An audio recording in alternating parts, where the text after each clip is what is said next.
Hey, this is Reverend Joanna Bartlett, and in this video I'm going to tell you about this book, When Things Fall Apart by Pema Chodron, and how this book came into my life, what it's done for me, and how I think it might help you with your own spiritual development. So I got this book earlier this year, I think in the spring. I was in my local bookstore wandering around looking for something perhaps for one of my kids, and I was in a very difficult place in my life with my health. I had had a relapse of a chronic illness and had to basically stop working. My doctor said, you need to just stop working and take care of yourself. And so I did, and it was quite painful for me because I was really enjoying the work that I was doing, the teaching I was doing, and I was, earning a living, and to have to go, I just cannot do this. I have to take care of myself. It was very hard.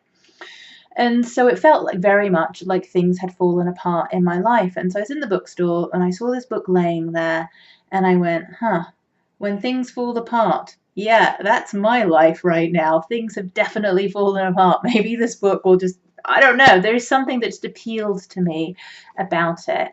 And I have learned to listen to my intuition. And when a book says, pick me up, you need me, or there's a class I see that says you need to take me, or an event, or somebody I need to talk to, I've learned to follow it because it does not steer me wrong. And so I picked up this book and I started reading it. And I read it slowly. There's 22 chapters in it. They're short chapters, thankfully, because my attention span was not particularly massive when I was feeling very unwell. And I read each one at a time, and then I gave myself time to really digest it and absorb it and think about it. And this has just been a wonderfully nurturing, nourishing, compassionate book for me. It's told a lot of truth for me, and it has also been very kind and very understanding and was just perfect for where I was at in my journey. So a couple of the things that so I finished this book, actually I finished reading it probably a month or two ago at this point. So to think about, what still comes up for me about it, what was like all the good meaty stuff. So I remember there's a chapter about loving kindness, Maitri, I think, which I'm probably mispronouncing, but loving kindness and compassion towards yourself, developing a loving friendliness with yourself. And that's been a huge part of my journey this last year, is to really make friends with myself, to trust my body, to trust my life, that it's all going to work out, even if I can't quite see how in the moment. And so working on that, developing that, learning how to give myself space to feel whatever it is that I'm feeling, and knowing that that's okay, knowing that it's okay to have fear, it's okay to have whatever uncomfortable and difficult emotions are coming up for me. It's okay that they are there. I don't need to resist them. To begin, I learned in this book and also in a mindfulness class I took to resist less, to allow more, essentially.